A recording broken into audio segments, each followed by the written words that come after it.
Welcome to Moments with Marianne. This is your host, Marianne Pastana. We're here today with special guest, Lisa Loop, who's here to share with us her new novel, States of Matter. So what if everything you thought you remembered about your life, your love, or even your own mind wasn't the full truth? Well, today's guest is going to dive into just that. Lisa Loop has published in NBC.com Think, the Coachella Review, Kelp, University of Alabama Z Publications, Gunpowder Press, and many other places. She's the author of 5 books, 2 under the pen name Thora Wolf. A former Hollywood creative executive, originally from Seattle, she lives in Los Angeles with her husband and their elderly Aussie Shepherd mix. So welcome to the show, Lisa Loop. Thank you so much for having me. My goodness, what an honor it is to have you here and to talk about this book, Lisa. I got to tell you, once I picked this book up, I did not want to put it down. What even inspired you to write States of Matter? Well, I've always been interested in the way trauma affects memory. And as I'm sure many listeners know, people who have experienced trauma often have gaps in their memories. Sometimes they feel removed from who they were before trauma. So, one of my favorite places in the world is a particular beach, which is really just an access point where I used to swim most days in summer. And this beach happens to be within a row of tech mansions. So, if you swam there a couple of years ago, you could see a huge, beautiful modern masterpiece being built day by day. And I began to get fascinated about who was building this. And a character just came knocking. She loved the lake as much as I did. And in this character's mind, living there was like putting herself in the happiest possible place. But she also had trauma and she also had difficulties with memory. And I just became obsessed with her and wanted to know more about her. So can you share a little bit about the story with us? I know you just gave us a little taste, but there's so much more without doing spoilers. Right. So imagine waking up with no memory of the helicopter crash that killed your family. You're haunted by ghosts, you're hunted by a killer, only to discover you're a wealthy tech genius who built an android who speaks in the voices of the dead. So that's my premise. And Thea, my main character, starts life over in the middle of a lot of hoopla, but she is in some ways like a child, kind of oblivious. And as you get to know her, it becomes apparent that she might be choosing to stay that way. So she's like a brand new person in a situation she doesn't understand that looks placid on the surface, beautiful house, unlimited wealth, handsome mystery man caring for her. But as she begins to perceive more, she encounters layer after layer of secrecy. Her coma was caused by this terrible helicopter crash that killed her husband and daughter, which might or might not have been sabotage. And as you can imagine, she doesn't want to remember her loved ones at first. Even though she can't really trust her brain or perceptions, someone appears to be trying to kill her. So she has to come back to life. Her mind finds a workaround to her dilemma as a way to survive. And at first, the ghosts of people she has known, like a rock god she went to high school with, appear to guide her. But as she begins to reclaim her life, it gets clearer that these benevolent beings might not really have such great intentions. And it turns out that Thea was the brains behind the tech empire she built with her late husband. And the secret project she was working on was this android who can speak both in the voice of her dead husband, but also in the voice of the man she's in love with. So that forces her to have to grapple with the situation. I mean, what do you do with a product like that? Is it something worth developing? And if so, for what purpose? What are the implications? So she has all these reasons to come back to life, but there's a lot of pain in that. Well, Thea-san is such a fascinating protagonist. What drew you to create a character with such layered contradictions? Well, I worked as a certified coactive life coach for 10 years. So I had the opportunity to take a deep dive with my clients. And one of the things you discover when you're in that privileged position with people is that everyone is a mass of contradictions under the surface. People all want to make it look good, but underneath, everyone is on their own journey. And those journeys are never easy. So there's a couple of other factors. One, I grew up and have spent half my life in Seattle, which, as everyone knows, became a tech hub with huge players. And for a while, it was a big center for rock and roll. And I was close enough to some of that to observe a few of the players. I saw everything I knew change very quickly. And obviously, a huge increase in wealth and power comes with some dark sides and some unexpected consequences. So that really interested me.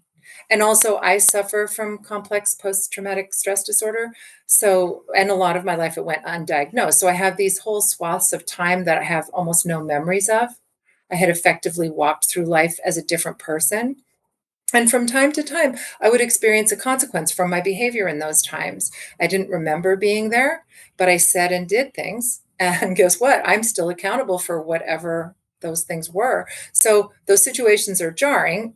Luckily, I never did anything very noteworthy or dramatic. But for example, I might meet someone I knew in the past who remembers me, even whole conversations or situations that we were in together, and I have no memory of them at all. And it's really unnerving when that happens. Also, it's sort of unkind, to say the least. So, the idea of trauma in a setting of tech wealth and rock star power came along with the character, and of course, the setting of the Pacific Northwest.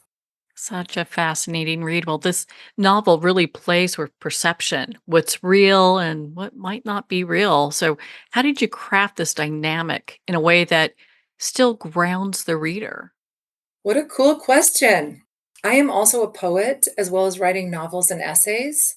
And as a poet, you learn that the fastest way to bring your reader into the experience is with sensory details. So, one of Thea's gifts, left over from her brain being damaged in the helicopter crash, is that she still has physical reactions to the world. And this is something that happens to people, even with severe dementia. They retain memory of, for example, music, even when other things are unavailable. So Thea doesn't have normal memories, but situations sometimes elicit a strong reaction in her body. So for example, the first time she visits a place that she knows very well, she doesn't have immediate recall of every detail, but her physical body lets her know that the place is familiar. In that way, that sometimes you know that you've been someplace, but it takes longer to place when. And she uses that feeling of familiarity to begin to trust her instincts. Also, she has the empathy of someone who's been traumatized, which is a kind of superpower. She's gained the ability to feel out certain unspoken cues and details to guide her. So while her immediate perceptions are murky, meaning she doesn't know what's real, she has a deeper knowing and she can use those clues to build a new life. So, Thea's identity as a tech genius is hidden beneath her grief. What does her return to that part of herself represent in this story? One of the big secrets in Thea's life is that she was the brains behind some of the big initiatives that made the startup she co founded with her late husband successful. She has to grapple with the question of why people didn't know that they worked as a team. Her husband being the outward face with the hustle and the great people skills, and she, the nerd in the background who never got the recognition she deserved. I think a lot of people can relate to the idea that when you're no longer in a relationship, in this case, because she's widowed, parts of you that have been put on the back burner while you were with that person return.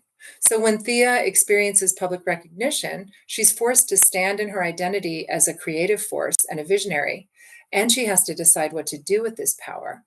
Like, in a way, the book is really about the central question of what would you do if you could do almost anything? If your wealth and technical prowess were so all encompassing. Of course, I didn't know at the time I was writing this that we would all be thinking about tech billionaires and their intentions, but I was pondering the women who command tech fortunes and how they are reliably focused on doing good. So, this is a story of a woman who wakes up to enormous possibility and how she decides what's most important, experiencing her grief, allowing herself to feel the difficult emotions that her amnesia has kept at bay, are really key to regaining a full self that can return to the job at hand. Thea's caregiver is both comforting and mysterious. Can you share more about their dynamic and the role that they play? Absolutely. Lee, I got some criticism for the character of Lee because he appears to be one thing at the start of the book. And along the way, it's revealed that none of the assumptions people make about him are correct. I should say that I have known people like him, and to me, he is a very real person. But in the book, he starts out both as a mystery and a source of motivation. Thea has this enormous attraction to Lee who is handsome and commanding, even as it's clear he feels his job of bringing her back to life is nearing completion. Eventually, they have to confront the reality of why Lee is there to begin with and where his loyalty comes from. At first, Thea is reluctant to wake up fully because she's afraid of losing him, and she doesn't know why. And when she does, when the truth comes back to both of them, it's devastating, but also liberating. Lee is the emotional heart of this book. In a way, it's his journey as much as it is Thea's. He is the person people consistently underestimate, and he's the healthiest character of all. His love is pure, and yet he's also the one who's able to simply grieve because he is not afraid to be vulnerable. Without spoiling too much, there's a speedboat incident that occurs in the book. It's a major shift in the plot. What does this moment symbolize for Thea? Right. The speedboat incident is kind of the inciting moment of the book when Thea is pushed to decide to return to the living. I mean, she has to because her tidy little world is no longer safe. Her little bubble has been burst. She can't trust her perceptions, and she doesn't really know what the moment means. But she does know that she's the only one who seems to think that it's important to find out. So she reverts to being her deeper self, the curious and driven version of Thea who came before. Also, perhaps not the kindest person. It is also the moment when she accepts help from one of her ghost guides, with all the consequences of trusting someone who she suspects might be a figment of her imagination. And this decision will come back to, I don't want to say haunt her, but it'll definitely come back to bite her. Ooh, there's so much there. Oh my goodness. The title, States of Matter, seems to carry multiple meanings. How does this relate to the emotional, mental, or even physical themes within the novel? Thank you for this question. I love it. So, states of matter refers to multiple themes. You're right. The most straightforward is physical, meaning water can be liquid, and water plays a big part in the book's action. And water can be solid, as in ice or snow, which were important in the helicopter crash. Emotionally, it suggests some of the ways the characters find resolution to their losses, because each of them, including the ones we haven't touched on in this conversation, is on a path to greater connection.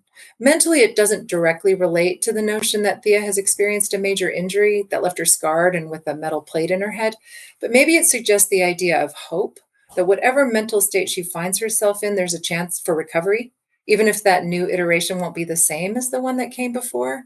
Matter is always evolving and shifting. And because Thea has access to some unseen parts of the world, both in her imagination and via technology, her understanding of what matter is composed of expands during her journey. She discovers that connection and love continue even when materially those relationships are not physically present.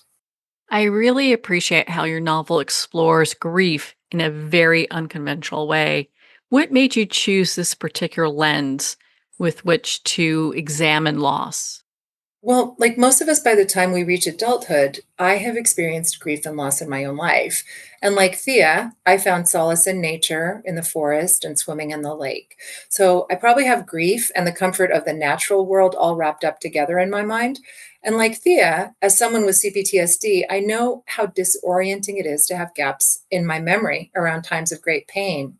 I mean, that feeling that your brain is protecting you, not only from the sorrow of losing someone you love, but while keeping off the sad feelings, it is also, depriving you of the joy of a life of full vitality.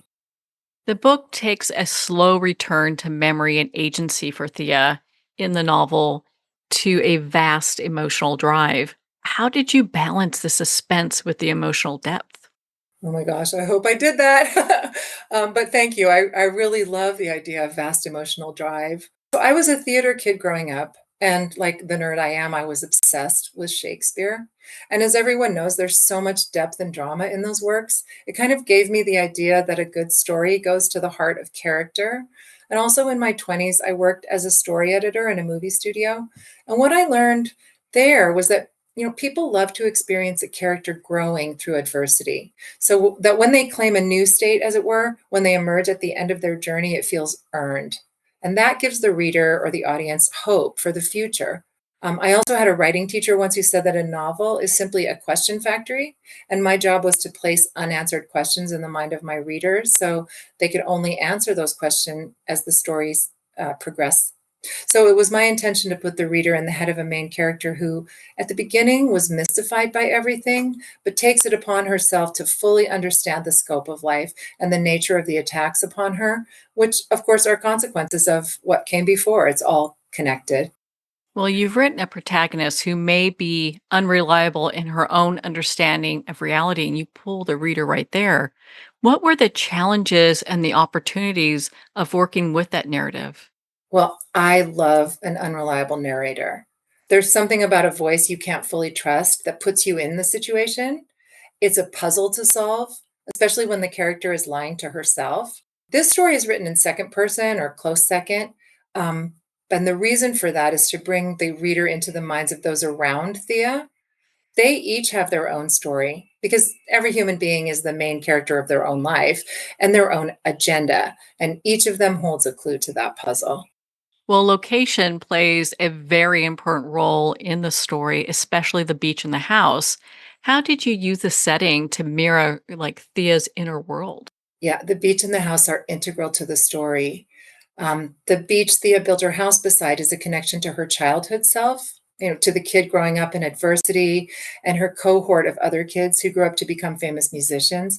This is where they hung out, where their personalities intersected, where they had a lot of early life experiences. It's where she learned to swim, which is a solace to her in hard times.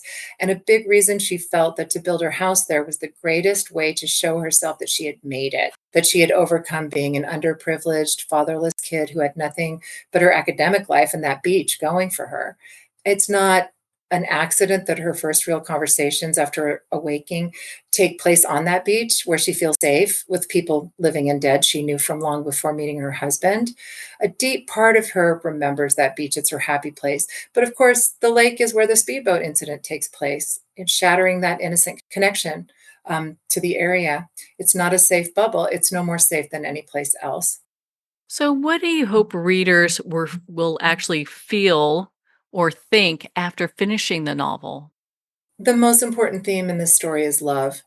I hope people will find that by allowing their authentic side, the feelings they don't like of grief or loss or sorrow to show up and be present, it doesn't make them less acceptable. It makes them more connected to others. We as a society treat people in grief like they're removed from the fray. And sometimes we hurry to get them over their sadness and loss, when in fact, grief is a totally normal human emotion that everyone throughout history has or will experience. So, what I want people to consider is that by acknowledging how deeply you love someone, you honor them and you allow yourself to heal. It seems counterintuitive, but on the other side of the pain is the possibility for joy. And if you're lucky enough to have this gift of life, joy is worth striving for. Are there elements of the story that were especially personal or difficult for you to write? Yes and no. I took a lot of big swings with this book because apparently that's how my mind works. And I know some people will find it controversial. There was pressure to tone some things down and kind of neutralize certain themes. I did my best to earn everything. The hardest part of all creative work is just the vulnerability of putting myself out there. I've spent my whole life getting to the point where I could share my work with people and be seen. Now I've published 5 books and I have a book of poetry on the way, but every time it feels like a leap into the unknown without a parachute. So, is States of Matter a standalone novel, or will you be revisiting Thea's world in the future? I would love to. Um, in a way, Thea at the end of this novel is embarking on a whole new life. So rather than an ending, it's a beginning. It comes down to if she knocks on my door and insists on being written, like she did to me with this book. Well, we can't wait to see what happens. Is there a website that our listeners can go to connect with you, Lisa? Yeah, lisaloop.com, LISALOOP.com, connects to everything. Well, Lisa, thank you so much for taking the time to be on the show with us here today. Thank you so much for having me. Well, thank you, Lisa. It's been such an honor to spend this time with you and to talk about your new novel, States of Matter. Make sure to connect with Lisa on her website at lisaloop.com for more information on her work and to be part of her community. Well, we're at the end of our time today. I'd like to thank everyone for tuning in. You've been listening to Moments with Marianne, where we make every moment count.